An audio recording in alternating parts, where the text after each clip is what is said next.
사랑하는 성도 여러분, 그리스도인은 고난의 먹구름 속에서 둘러싸여 있을 때 미리 감사의 북을 쳐야 합니다. 미리 감사의 북을 치면서 믿음으로 전진해야 합니다.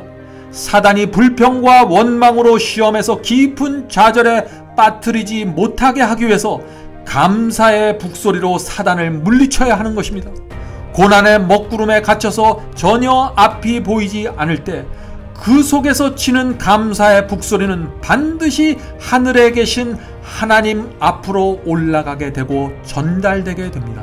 하나님께서는 그 감사의 북소리를 들으시면서 마음에 큰 위로를 받게 되실 것입니다.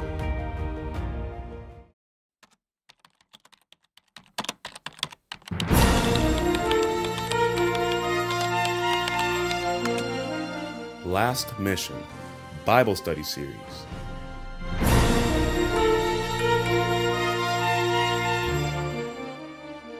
안녕하십니까? 마지막 사명을 찾아오신 성도 여러분을 진심으로 환영합니다. 오늘날 가짜 감사가 너무나 많이 있습니다. 너무나 값싸고 감정적인 감사가 많기 때문에 성경이 말하는 감사가 정말 어떤 것인지 크게 혼돈되어 있는 것입니다. 성경이 말하는 감사는 이것입니다. 범사에 감사하라. 이는 그리스도 안에서 너희를 향하신 하나님의 뜻이니라. 지난 시간에 이어서 오늘도 성경이 말하는 감사에 대해서 살펴보도록 하겠습니다. 현대 과학은 감사가 우리의 몸과 마음에 큰 유익을 준다고 말하고 있죠. 감사하면 건강해집니다. 감사하면 저항력이 강해집니다. 잠을 잘 자게 됩니다. 감사하면 스트레스가 낮아집니다. 감사하면 혈압이 떨어집니다. 감사하면 오래 삽니다. 감사는 몸에 분명한 유익을 가져다 줍니다. 뿐만 아니라 감사는 우리의 정신과 마음에도 큰 유익을 미친다고 말합니다. 감사하면은 성격이 좋아집니다. 감사하면 행복해집니다. 우울증이 치료될 수 있습니다. 감사하는 사람은 치매 발병률도 낮아진다고 합니다. 감사하는 부부는 행복하게 살아갑니다. 이처럼 감사가 몸과 마음 모두 영향을 미치는 것은 우리에게 무엇을 말해줄까요? 하나님께서 우리 인간을 창조하실 때 우리를 감사하는 사람으로 창조하셨다는 사실을 말해주고 있는 것입니다. 그래서 하나님께서 인간의 유전자 속에 새겨놓으신 그대로 감사하면서 살면 몸이 건강해지고 마음도 행복해진다는 것입니다. 이것이 법이고 순리입니다. 그래서 사도 바울은 이렇게 말했던 것이죠. 범사에 감사하라. 이는 그리스도 안에서 너희를 향하신 하나님의 뜻이니라. 성도 여러분, 감사는 해도 되고 안 해도 되는 옵션이나 선택사항이 아닙니다. 감사는 하나님의 뜻이고 생명의 원칙입니다. 그런데 성경이 말하는 감사가 특별한 이유는요, 따로 있습니다. 여러분들 그 사실을 아십니까? 성경은 감사가 우리의 믿음과 구원에 깊이 연결되어 있음을 말하고 있습니다. 그래서 지금부터 이 중요한 문제에 대해서 좀 살펴보도록 하겠습니다. 우리 잠시 미국의 청교도 이야기를 살펴보도록 하겠습니다. 왜냐하면 우리가 그 청교도 이야기 속에서 성경이 말하는 감사가 어떤 것인지 그 실제적인 예를 우리가 살펴볼 수 있기 때문에 그런 것입니다. 1620년 신앙의 자유를 위해서 영국에서 메이플라워호가 146명을 싣고서 신대륙을 향해서 떠났습니다. 메이플라워호는 146명이 타기에는 너무나 작은 배였습니다. 항해 도중 그들은 극심한 기아와 질병에 시달렸습니다. 그들은 117간의 그 험난한 항해 끝에 신대륙 미국에 도착할 수 있었습니다. 그때가 1620년 12월 26일입니다. 크리스마스 바로 다음 날에 미국 동북부 플리머스 해안에 상륙하게 되었습니다. 그때는 혹독하게 추운 겨울이었습니다. 모든 것이 꽁꽁 얼어붙었습니다. 추위와 식량 부족으로 인해서 영양실조에 걸렸습니다. 많은 사람들이. 거기다가 또 전염병까지 돌아서 봄이 오기 전에, 그 이듬해 봄이 오기 전에 44명이 목숨을 잃어버렸습니다. 처음 출발했을 때 3분의 1에 가까운 사람들이 죽은 것입니다. 그들은 모두 가까운 친구들이었고 가족들이었고 신앙의 자유를 찾아서 고향 땅을 등진 신앙의 동지들이었습니다. 그래서 그들이 배에서 내려 가지고 온 그 보리와 밀을 심었지만 토양과 기후가 맞지 않아서 완전히 실패했습니다. 그들은 먹을 것이 없어서 굶주림에 시달렸습니다. 앞날에 대한 두려움과 불안에 떨어야 했습니다. 또다시 찾아올 그 혹독한 추위와 긴 겨울을 생각하면서 두려워 떨었습니다. 그들이 할 수 있는 일은 오직 하나였는데 그것은 하나님을 바라보는 것이었습니다. 사랑하는 형제 자매 여러분, 바로 그런 상황에서 그들이 감사 예배를 드렸습니다. 그것이 지금까지 내려오고 있는 미국의 최대 명절인 추수감사절 예배의 시작입니다. 요즘 우리가 드리는 그 추수감사절 예배는 1년 동안 수확한 것을 이렇게 앞에다 쌓아놓고서 드리는 예배이죠. 그러나 청교도들이 미국 땅에 도착해서 처음으로 감사 예배를 드렸을 때는 그들이 아직 황무지 벌판에 있었을 때입니다. 그들은 미리 감사하는 신앙을 갖고 있었습니다. 아직 아무런 추수도 없고 열매도 없었습니다. 아직 감사할 만한 상황이 아니었습니다. 정확하게 말하자면 모든 것을 포기하고 좌절해야만 하는 그런 상황이었습니다. 그러나 청교도들은 감사할 조건을 찾아내었습니다. 7가지 감사를 하나님께 그래서 드릴 수 있었습니다. 그들은 그들의 감사를 이렇게 표현했습니다. 제가 그것을 읽어드리겠습니다. 첫째 감사, 180톤밖에 안 되는 작은 배지만 배를 허락하신 주님께 감사합니다. 둘째 감사, 평균 시속 2마일로 항해했지만 이 2마일은 아주 천천히 가는 항해죠. 평균 시속 2마일로 항해했지만 117일 동안 계속해서 전진할 수 있었음을 감사합니다. 셋째 감사, 항해 중 2사람이 죽었지만 한 아이가 태어남을 감사합니다. 넷째 감사, 폭풍으로 큰 도시 부러졌지만 파손되지 않음을 감사합니다. 다섯째 감사, 여자들 몇 명이 심한 파도 속으로 휩쓸려 들어갔지만 모두 구출되었음을 감사합니다. 여섯째 감사, 인디언들의 방해로 상륙할 곳을 찾지 못해서 한 달 동안 바다 위에서 표류했지만 결국 호의적인 원주민이 사는 곳에 상륙하게 해주심을 감사합니다. 일곱째 감사, 고통스러운 3개월 반의 항해 도중 한 명도 돌아가자는 사람이 나오지 않았음을 감사합니다. 얼마나 놀라운 신앙 고백입니까? 도무지 감사할 수 없는 상황에서 그들은 감사의 조건을 찾아내고 하나님께 감사를 드렸습니다. 그런데 여기서 우리가 한 가지 질문을 좀 생각해 봐야 합니다. 하나님께서는 왜 청교도들에게 그렇게 힘든 경험을 주셨을까요? 그들은 참된 신앙의 자유를 위해서 모든 것을 버린 사람입니다. 고향 땅을 떠난 사람들입니다. 오직 한 가지 신앙, 오직 신앙 하나만을 위해서 황무지 미국으로 온 것입니다. 그런데 왜 그렇게 고난의 길을 걷도록 하나님께서 인도하셨을까요? 하나님의 목적은 단순히 사람들을 미국 땅으로 옮겨 놓는 것이 아니었습니다. 하나님께서는 마지막 시대에 중요한 역할을 하게 되는 미국의 선조가 될 사람들에게 참된 신앙과 감사의 경험을 주시기 원했던 것입니다. 눈에 보이는 모든 것이 어둡고 희망이 없어도 주님의 손을 굳게 붙잡고 서이면서 하나님 한 분만 의지하는 믿음을 배우기 원하셨던 것입니다. 성령께서 그들 마음속에서 주시는 그 확신 하나만을 가지고 전진하는 경험을 배우도록 섭리하셨던 것입니다. 하나님께서는 이 미국이 복음 사업에 있어서 장차 차지할 역할을 보시면서 그들을 인도하셨던 것입니다. 미국이 마지막 시대에 어떤 역할을 할 것인가에 대한 그 예언의 문제는요, 우리가 다음 기회에 자세히 살펴보도록 하겠습니다. 범사에 감사하는 것이 하나님의 뜻입니다. 하나님께서는 그런 당신의 특별한 뜻을 이루기 위해서 때때로 성도들을 특별한 고난의 훈련 학교에 입학시키십니다. 우리가 지금부터 살펴볼 이 다윗도 그런 사람 중에 하나였습니다.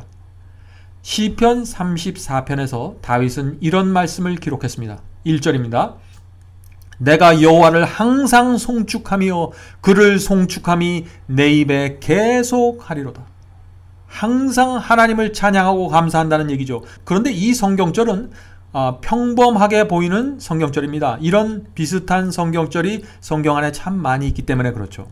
자, 그런데 시편 34장의 그 서두 맨 위에 있는 그 제목을 보면은 우리 마음에 큰 충격을 받게 됩니다.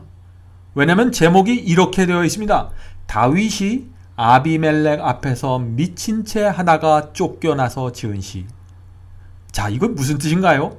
다윗이 시편 34편의 이 시를 썼을 때는 그가 아비멜렉 앞에서 미친 척 하다가 쫓겨났을 때라는 것입니다. 점점 이 시를 썼을 때의 그 상황이 궁금해지시지 않나요? 여기서 우리는 잠시 다윗의 그 인생을 좀 살펴봐야 합니다. 다윗은 블레셋 골리앗 장군을 조약돌 몇 개로 죽인 이스라엘의 위대한 영웅입니다. 그래서 백성들은 사울의 죽인 자는 천천히요 다윗은 만만이로다 라는 노래를 부르고 다녔죠. 이런 분위기가 사울 왕의 질투와 미움을 일으켰습니다. 그래서 결국 다윗은 사울 왕을 피해서 도망 다녀야 했던 것이죠. 자, 그러다가 성소에 있는 제사장들에게도 가서 떡을 얻어먹고 도움을 받게 됩니다. 그렇지만 더 이상 이스라엘 땅에서는 다윗이 숨을 곳이 없었습니다. 그래서 다윗은 이스라엘을 떠날 수밖에 없게 됩니다. 자, 그런데 다윗이 이스라엘을 떠나서 도피했는데 어디로 갔을까요? 성경은 그가 블레셋으로 갔다고 말하고 있습니다. 참 이상한 일이죠. 블레셋은 원수의 나라입니다. 그런데 왜 그곳으로 갔을까요? 이스라엘보다는 차라리 블레셋이 안전하다고 생각한 것입니다. 다윗은. 그만큼 이 도망자 다윗의 상황이 절박했던 것입니다. 자, 그런데 어떤 문제가 생겼습니다. 무슨 문제일까요? 블레셋 사람들이 다윗을 알아보게 된 것입니다. 블레셋 사람들은요, 골리앗 장군을 죽인 다윗을 너무나 잘 알고 있었습니다. 그들이 다윗을 어떻게 했을까요? 당연히 죽이려고 했겠죠. 그 위기의 상황에서 다윗이 어떻게 했을까요? 바로 여기에 대한 대답이 사무엘상 21장 13절에 나옵니다. 참 기가 막힌 말씀이 나옵니다. 그 말씀을 읽어보겠습니다. 그들의 앞에서, 이 블레셋 사람들의 앞에서 그 행동을 변하여 미친 채 하고 대문짝에 그적거리며 침을 수염에 흘리매. 정말 비참한 얘기입니다. 천하의 다윗이 목숨을 부지하기 위해서 블레셋 사람들 앞에서 미친 척하고 대문의 몸을 비비적거리고 수염에 침을 질질 흘리는 모습을 여러분들 상상해 보시기 바랍니다. 블레셋 사람들 앞에서 목숨을 보존하기 위해서 지금 광인의 흉내를 내고 있는 것입니다. 바로 그런 상황에서 시편 34장의 시를 기록했다는 것입니다. 다윗이 이 시를 썼을 때는 즐겁고 행복했을 때가 아닙니다. 모든 것이 만족했을 때가 아닙니다. 이 시를 썼을 때는 그 장인 어른인 사울 왕에게 쫓겨서 조국을 떠났을 때입니다. 자기를 도왔던 제사장들이 모두 살해되었다는 소식을 들었을 때입니다. 이스라엘 땅에는 더 이상 있을 곳이 없어서 블레셋으로 도망했을 때입니다. 그런데 블레셋 사람들이 다윗을 알아보고 죽이려고 했습니다. 어쩔 수 없이 블레셋 사람들 앞에서 광인 행세를 하던 바로 그때 시편 34편을 썼다는 것입니다. 그런데 어떻게 썼나요? 제가 읽어드리겠습니다. 내가 여호와를 항상 송축하며 그를 송축함이 내 입에 계속하리로다. 내 영혼이 여호와로 자랑하리니 곤고한 자가 이를 듣고 기뻐하리로다. 내가 여호와께 구하매 내게 응답하시고 내 모든 두려움에서 나를 건지셨도다. 이 곤고한 자가 부르짖음에 여호와께서 들으시고 그 모든 환난에서 구원하셨도다. 여호와의 사자가 주를 경외하는 자를 둘러 진치고 저희를 건지시는도다. 너희는 여호와의 선하심을 맛보아 알지어다. 그에게 피하는 자는 복이 있도다. 참 이거 상황에 너무나 맞지 않는 이야기입니다. 그러나 이 속 깊은 곳에 감사가 있는 것입니다. 사랑하는 성도 여러분, 다윗은 믿음이 무엇인지 아는 사람이었습니다. 감사가 무엇인지 아는 사람이었습니다. 다윗은 칠흑같이 어두운 상황 속에서 도무지 벗어날 수 없을 것 같은 그런 상황 속에서 믿음으로 하나님의 구원을 바라보았습니다. 그리고 미리 감사했습니다. 사랑하는 성도 여러분, 하나님께서는 분명한 목적과 이유를 가지고 다윗을 낮고 낮은 그 어두운 바닥으로 떨어뜨리는 경험으로 인도하셨습니다. 하나님께서는 왜 그렇게 하셨을까요? 하나님께서는 이제 곧 다윗을 이스라엘에서 가장 높은 왕으로 앉혀야 했기 때문에 그것을 허용하셨던 것입니다.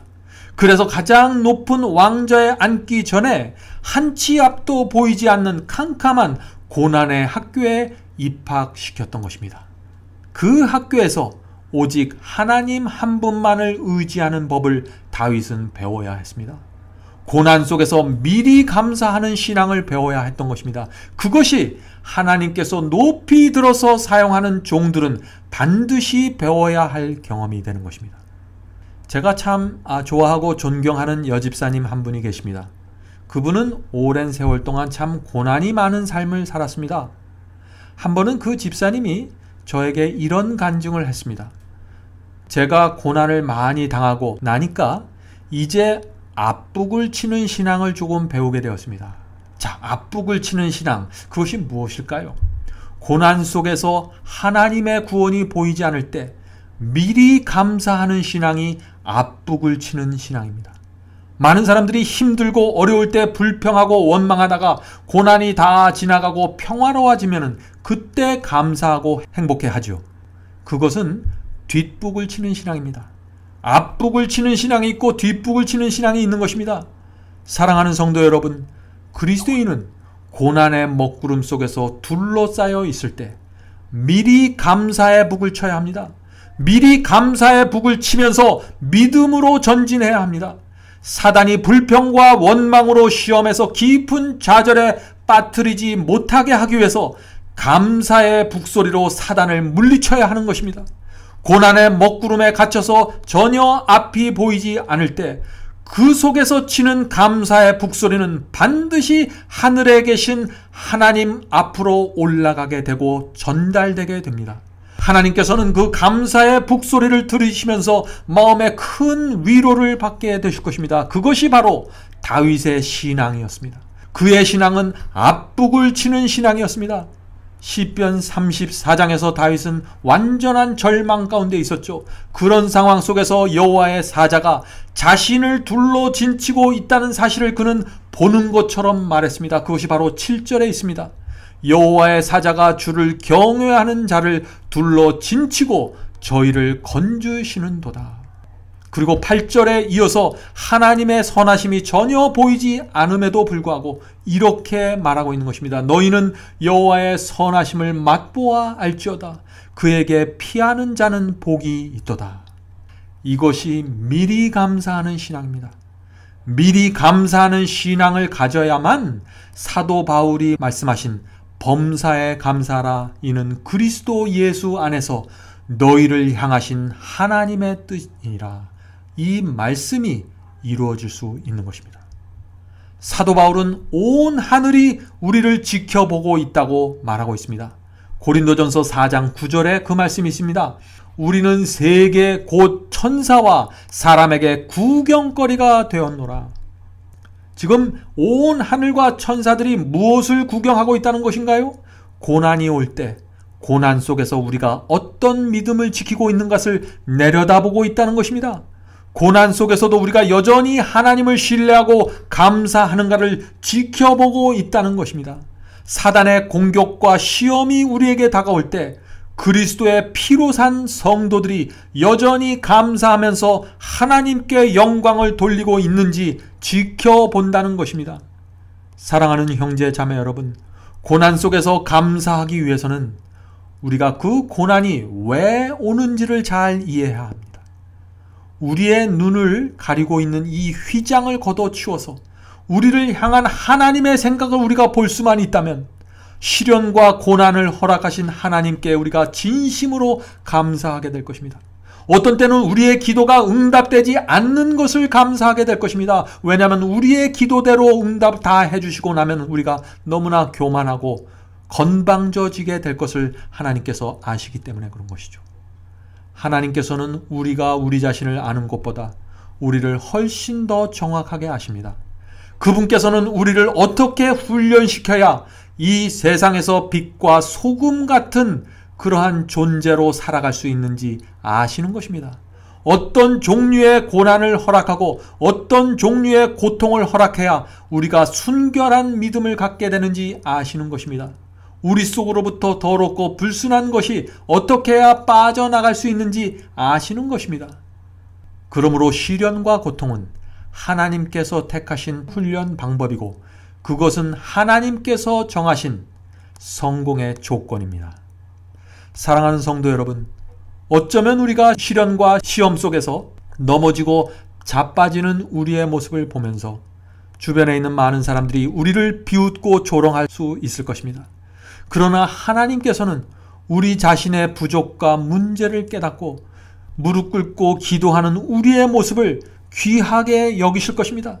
다른 사람들은 우리를 놀릴 것이지만 하나님께서는 주 앞에 나와 기도하고 하나님 앞에 부복한 우리의 영혼을 귀하게 보실 것입니다. 그러므로 넘어졌다고 실망하지 마시고 낙담하지 마시기 바랍니다. 은혜의 보좌에 담대히 나가서 하나님의 은혜로 우리의 마음을 다시 채우면 되는 것입니다.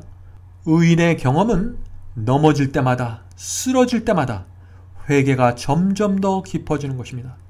그래서 넘어지는 것처럼 보이지만 더 높은 영적 경험으로 올라가게 됩니다. 넘어지고 죄를 범해서 구원을 잃어버리는 것이 아닙니다. 회개하지 않기 때문에 구원을 잃어버리는 것입니다. 회개란 예수님 앞으로 달려나가 죄를 던져서 버리는 것입니다. 그러므로 누구든지 하나님께 나가 이런 기도를 드리면 하늘의 문은 활짝 열려지게 됩니다. 이런 기도입니다. 주여 저를 불쌍히 여겨 주시옵소서. 저는 더 이상 이 죄가 싫습니다. 더 이상 욕심을 채우면서 저만 생각하면서 살아가고 싶지 않습니다. 저를 이기심과 교만으로부터 구원하여 주시옵소서. 고난은 우리를 구원하기 위해서 베푸시는 하나님의 은혜입니다.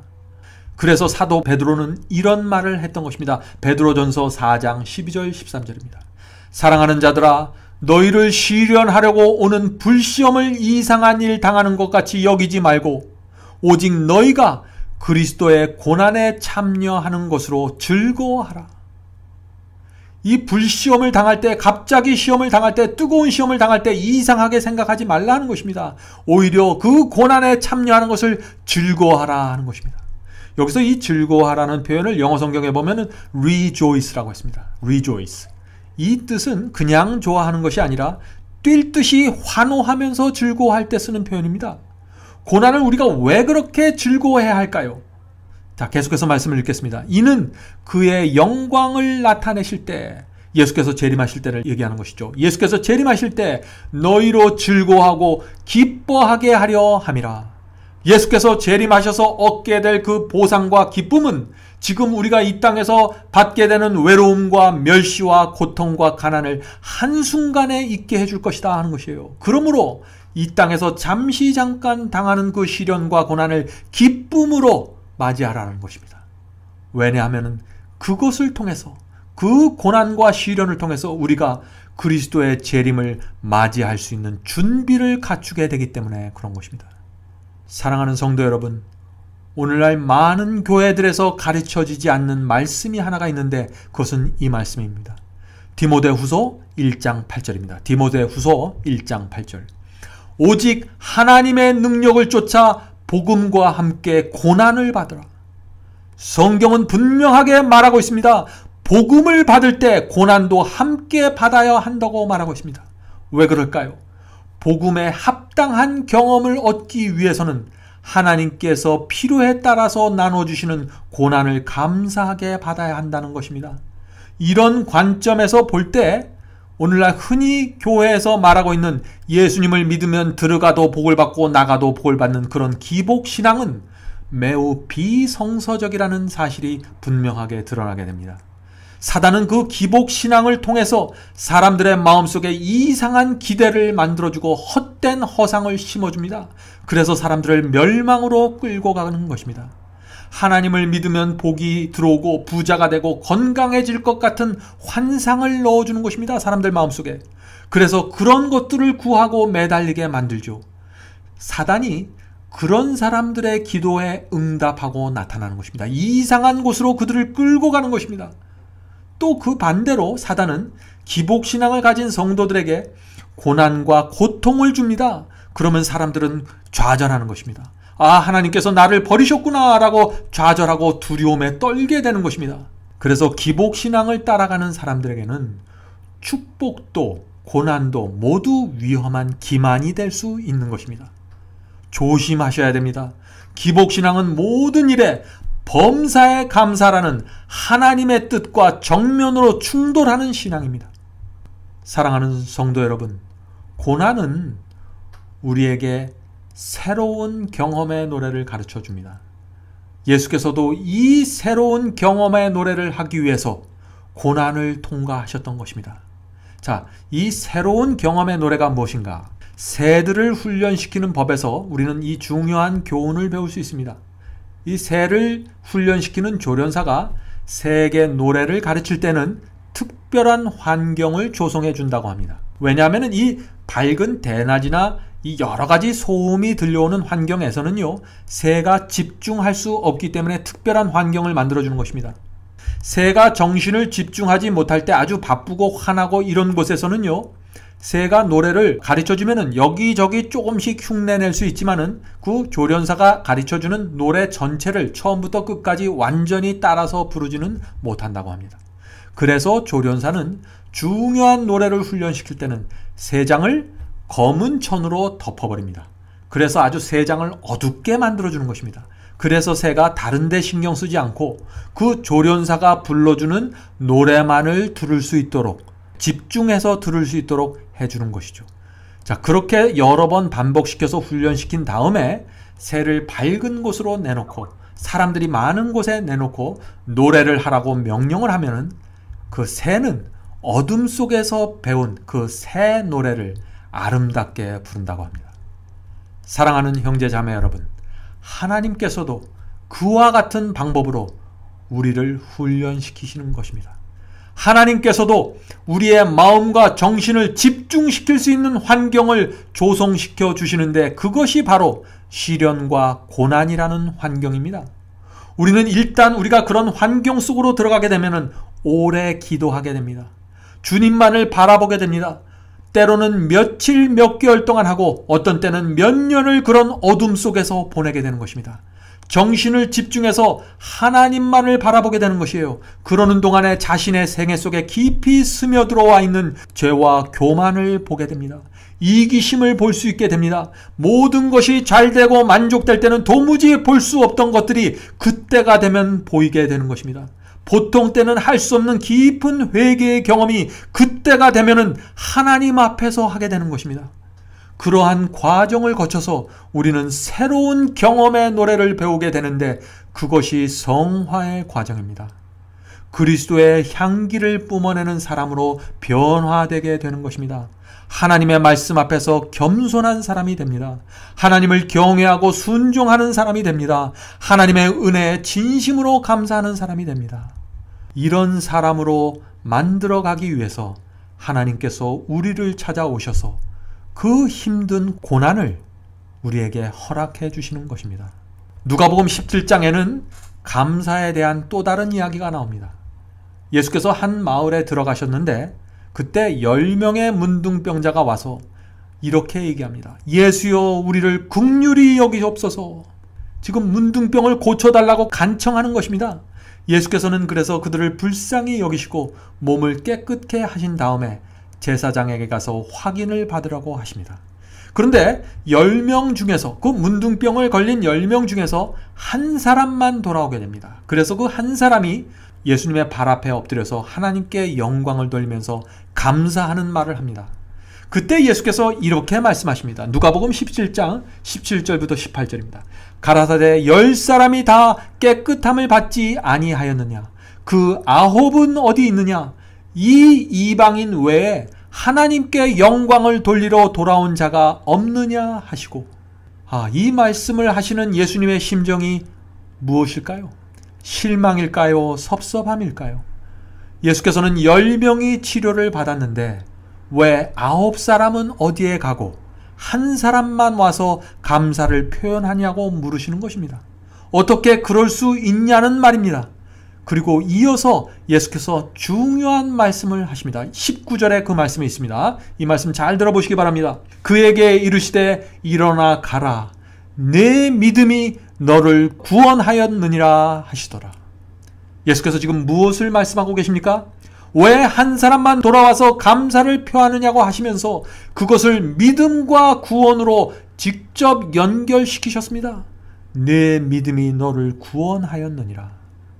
사랑하는 성도 여러분, 감사는 믿음입니다. 그리고 그것은 구원과 연결됩니다. 그래서 성경은 감사와 믿음을 동일시하는 것입니다. 감사하지 않는 것은 믿음이 없다는 것이고, 믿음이 없는 것은 구원받지 못했음을 뜻하는 것입니다.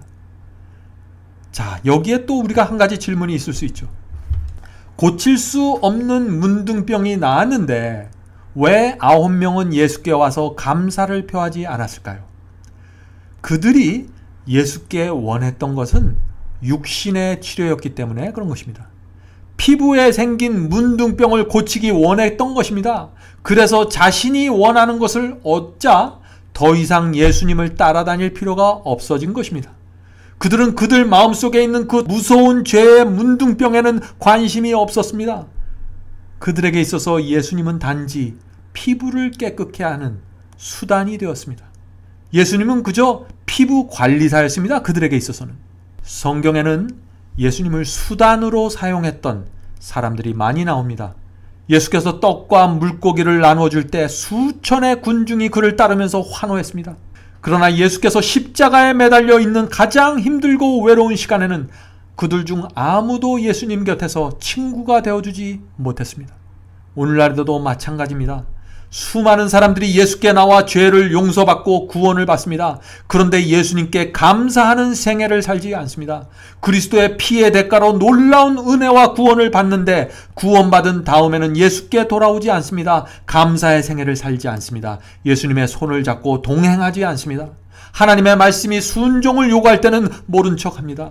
진리와 복음이 충성을 요구할 때는 모른 척하고 외면합니다.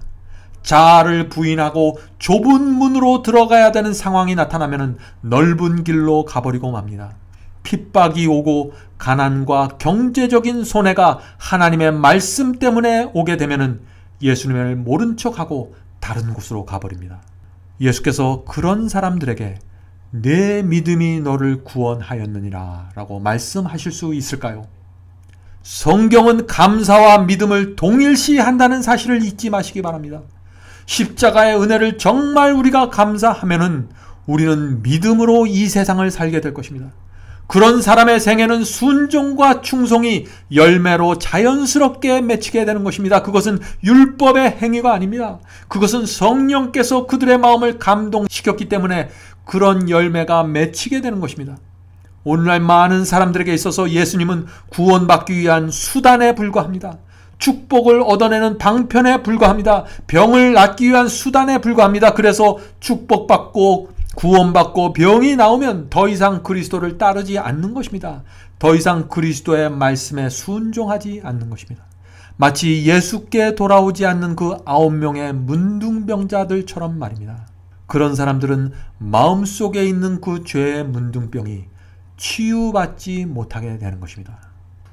예수께서는 구원과 축복과 은혜를 받은 사람들을 부르십니다.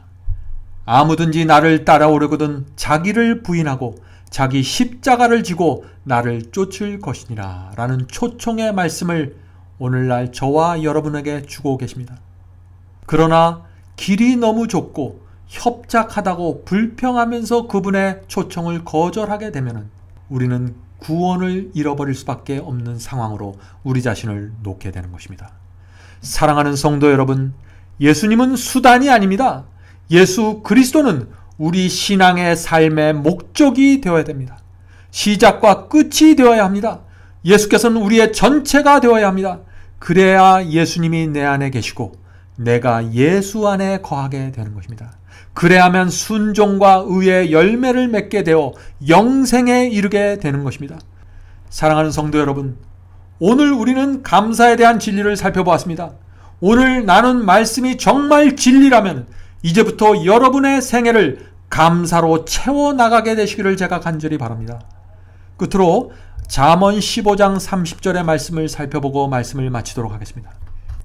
눈에 밝은 것은 마음을 기쁘게 하고, 자, 눈이 밝다는 말은 우리의 영적 분별력이 밝다는 뜻입니다.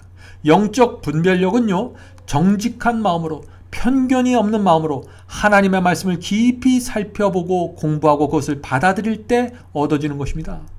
이 영적 분별력은요, 하나님의 말씀을 양심으로 읽을 때 얻어지는 것입니다. 하나님의 말씀은 눈으로 읽는 것이 아닙니다. 하나님의 말씀은 우리의 마음으로, 우리의 양심으로 읽는 것입니다. 그래서 그 하나님의 말씀이 우리의 양심을 씻어줘야만 우리의 영적 분별력이 깨끗해지면서 밝아지는 것이죠. 자, 그런데 영적 분별력이 있으면은 마음이 기뻐진다고 지금 성경절이 말하고 있어요. 눈이 밝은 것은 마음을 기쁘게 하고 라고 했으니까. 자, 그런데 영적 분별력이 있으면 왜 마음이 기뻐질까요? 영적 분별력이 있는 사람은 성경 말씀 속에서 진리를 분별하고 참된 복음을 찾으니까 마음이 기쁘고 행복해지는 것입니다. 영적 분별력이 있는 사람은 거짓 복음과 사단의 기만이 다가올 때 그것을 금방 알아보고 거절할 수 있기 때문에 마음이 기뻐지는 것입니다. 자, 다시 한번 읽겠습니다. 눈에 밝은 것은 마음을 기쁘게 하고 좋은 기별은 뼈를 윤택하게 하느니라. 좋은 기별은 뼈를 윤택하게 한다고 했습니다. 자, 이것이 어떻게 된 연관성을 우리가 좀 살펴봐야 합니다. 영적 눈이 밝으면은 좋은 기별이 어떤 것인지 알게 됩니다. 어떤 분이 말씀을 전하고 어떤 글을 읽을 때 이것이 좋은 기별인지 나쁜 기별인지 영적 눈이 밝은 사람은 알게 됩니다. 영적 눈이 밝으면은 진짜 복음과 가짜 복음을 구별할 수 있게 됩니다. 자, 그런데 좋은 기별은 어떤 기별이길래 우리의 뼈를 윤택하게 할까요? 좋은 기별은 이것입니다. 하나님의 말씀을 정확하게 풀어서 전달하는 기별이 좋은 기별입니다. 옛날에 구약시대의 선지자들이 전했던 것처럼 그 말씀을 그대로, 하나님의 말씀을 받아서 그대로 전달하는 기별이 좋은 기별입니다. 진리를, 하나님의 말씀을 인간의 기호에, 입맛에 맞춰서 이렇게 저렇게 바꾸는 것이 아닙니다. 성경에 기록된 그 하나님의 말씀 그대로 전달하는 기별이 좋은 기별입니다. 인간의 손때가 묻은 그 죽은 교리가 아니라 하늘의 생명이 담겨져 있는 하나님의 말씀 그대로를 전달하면은 우리가 그대로를 받게 됩니다. 그러면 우리의 뼈가 윤택해지면서 우리의 마음이 감사와 풍요로 채워지게 됩니다. 마음이 그렇게 변화되니까 풍요롭고 행복해지니까 잔뜩 움켜쥐고 있던 것들을 이웃들에게 나눠줄 수 있는 것입니다. 아무나 우리가 나눠줄 수 있는 것이 아니에요. 꽉 닫혀있던 주머니가 열려서 가난한 사람들을 돕게 되는 것입니다. 아무나 그렇게 되는 것이 아닙니다. 좋은 기별을 받아서 뼈가 윤택해져서 마음이 감사와 풍요로 채워져야 그것이 가능해지는 것입니다. 그러므로 좋은 복음을 만나면 마음과 정신이 건강해질 뿐만 아니라 세상의 빛이 되는 것입니다. 좋은 기별을 받은 그리스도인은 아름다운 마음과 선한 행실 때문에 하나님께 영광을 돌리면서 살아가게 되는 것입니다. 그래서 마태복음 5장 16절에 이런 말씀이 있는 것입니다. 이같이 너희 빛을 사람 앞에 비추게 하여 저희로 너희 착한 행실을 보고 하늘에 계신 너희 아버지께 영광을 돌리게 하라.